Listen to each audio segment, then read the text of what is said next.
শনিবার অন্ডালের উখড়া গুলজারবাগ এলাকায় rail line সংলগ্ন রেলের জায়গা জবরদখলকারীদের উচ্ছেদ অভিযানে রেলের এই দিন রেলের জায়গা যেমন দখলকারী বেশ কয়েকটি বাড়ি ভেঙে ফেলা হলো বুলডোজার দিয়ে। এই দিনে রেলের এই অভিযানে ছিল রেলের প্রচুর সংখ্যক নিরাপত্তারক্ষী। এই বিষয়ে রেলের এক আধিকারিক জানান, বহুদিন আগেই রেলের জায়গা জবরদখলকারীদের নোটিশ দেওয়া হয়েছিল এলাকা থেকে সরে যেতে, কিন্তু তারা সেটা না করায় আজ বাধ্য হয়ে রেলকে উচ্ছেদ অভিযানে নামতে হয়েছে। এলাকার মানুষের পাশে দাঁড়ান উখড়া পঞ্চায়েত। তৃণমূল নেতা রাজু মুখার্জি জানান, এর আগেও রেল উচ্ছেদ অভিযানে এসেছিল। সেবার রেলের আধিকারিকদের সঙ্গে আলাপ আলোচনার পর এবং স্থানীয় বাসিন্দাদের সঙ্গে কথা বলে এলাকার রেলের জায়গা অবস্থিত প্রায় 10টি বাড়ি ভাঙার কথাবার্তা হয়। তিনি জানান, যে সকল গরিব মানুষের বাড়ি আজ ভাঙা গেল, ইসিএল আধিকারিকদের কাছে আবেদন করে তাদের জন্য বাসস্থানের ব্যবস্থা করার চেষ্টা চলবে। এদিকে উচ্ছেদ অভিযানে বাড়ি হারিয়ে এক মহিলা জানান, বহুদিন ধরেই তারা এই এলাকায় বাস করছেন। আজ এভাবেই তাদের বাড়ি ভাঙা গেল। এখন নিরুপায় কোথায় থাকবেন, জিনিসপত্র সংসার নিয়ে সেটাই ভাবছেন তারা। অন্ডাল থেকে অজিত মিশ্রা, রিপোর্ট নিউজে।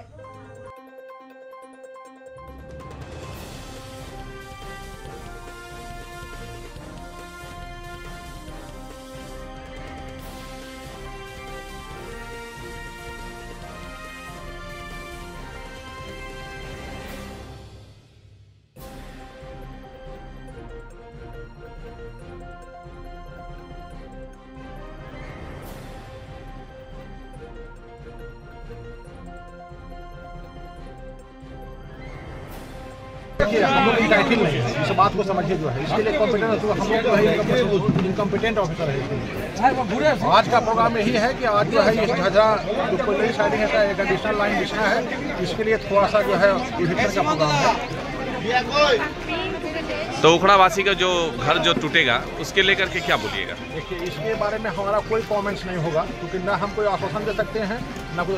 रेल अपना जो है जितना जरूरत है उतना काम करेगा, जरूरत के हिसाब से सबका साथ सबका सहयोग के साथ जो है काम करेगा। सर, उन लोग का रहने का कोई व्यवस्था जो इसका घर टूटेगा? इसके बारे में मेरा कोई कमेंट्स नहीं होगा।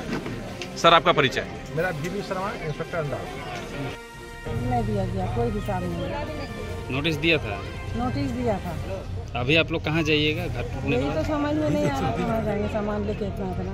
कितने सालों से रह रहे हैं? बहुत साल से रह रहे हैं। तो पंचायत की तरफ से, प्रधान की तरफ से कुछ आश्वासन मिला है? कुछ अभी तो करेगा? नहीं मिला है, मतलब ऐसे बातचीत होता है। प्रधान कभी क्या बोला प्रधान? प्रधान क्या बोला? प्रधान कुछ नहीं बोला। उन लोग तो लड़ा, अपने जानते कोशिश किया, लेकिन कहाँ कुछ हुआ। उन लोग भी कुछ मतलब अभी आपका कोई स्थायी नहीं कि कहाँ जाना है? स्थायी नहीं है। कितने परिवार हैं? हम लोग हैं 7 परिवार में। आपका नाम? मेरा नाम নীলোফার। ওরা এসেছিল, আমরা বাধা দিয়েছিলাম, ফিরে গেছিল। তখন কিছু প্রাথমিক কথাবার্তা হয়েছিল, সেটা আমরা পরে দলীয় স্তরে ওই সিদ্ধান্তটা আমরা নিই যে এই জিনিসটা হলে পরে আমরা এটাকে বিয়ার করতে পারব। মানুষজনদের সঙ্গে কথা বলি, এবং যেটা মূল আমাদের এখানে ছিল যে ড্রেন, যেটা মেন ড্রেন, যেটা সিনেমার বাজারের জল এই দিক দিয়ে বেরোয়, সেই ড্রেনটাকে টাচ করা চলে যাবে। আর টোটাল 10 জনের মতো লোকের ঘর চলে যাবে। তাতে আমরা ইসিএল ম্যানেজমেন্টকে, ওনাদেরকে বলেছি যে আমাদের সঙ্গে সাথ দিতে। আমরা ইসিএল ম্যানেজমেন্টকে বলবো 10 জনের জমিন উল্টো দিকেই রয়েছে, সেইখানে প্রোভাইড করি। এইটুকুনি পুনর্বাসন, এই দুটি মেল আমাদের এসেছিল। তার পরিপ্রেক্ষিতে কাজ হচ্ছে। এবার আমাদের ব্লকের জেনারেল সেক্রেটারি রাজু মুখার্জি আমার সঙ্গে আছে, তারও কিছু কথা শুনি। ঠিক আছে, মূল আমাদের আজকে শুধু প্রশ্ন, এটা আমাদের বিগত 3 মাস ধরে প্রস্তুতি চলছে, এবং আমরা এখানে যে 2টি সংসদ পড়ছে, সেই সংসদের মানুষদের সঙ্গে বসে ডিসকাশন করার পর সংসদের মানুষরাই আমাদেরকে ডিসিশন দিয়েছিলেন যে ড্রেনের এই পাশে যদি আমাদের হয়, আমাদের কোনো তাতে ক্ষতি নেই, আপত্তি নেই। যাতে যদি ওই দিকে ড্রেনের যায় তাহলে গোটা গুলজারবাগটাই চলে যেতে পারত, কিন্তু ড্রেনের এই পাশে থাকাতে 7 থেকে 8টি ঘর, যা যেটা শরণদা বললো, এবং আমরা সেগুলো ইসিএলের সঙ্গে কথাবার্তা অলরেডি আমরা শুরু করে দিয়েছি। এবং যারা খুবই গরিব আছে তাদেরকে আমরা পুনর্বাসনের জন্য সরকার থেকে চেষ্টা করবো, যাতে যেন পুনর্বাসনটা পায়।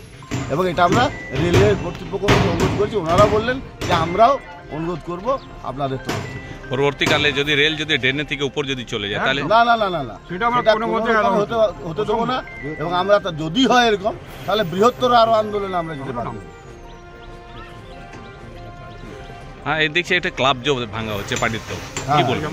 ক্লাবটা, কারণ একটা কথা বলবো আপনাকে আগে, যে ড্রেনের এই পাশে যেগুলো থাকবে সেগুলো অলরেডি ভাঙা যাবে, কারণ আমরা দুটো সংসদের মানুষের সাথে বসে আলোচনা করার পর মানুষদের সিদ্ধান্ত এবং সদস্যদের সিদ্ধান্ত নিয়ে আমরা এই কাজগুলো করতে বলেছি। এবং ক্লাব যারা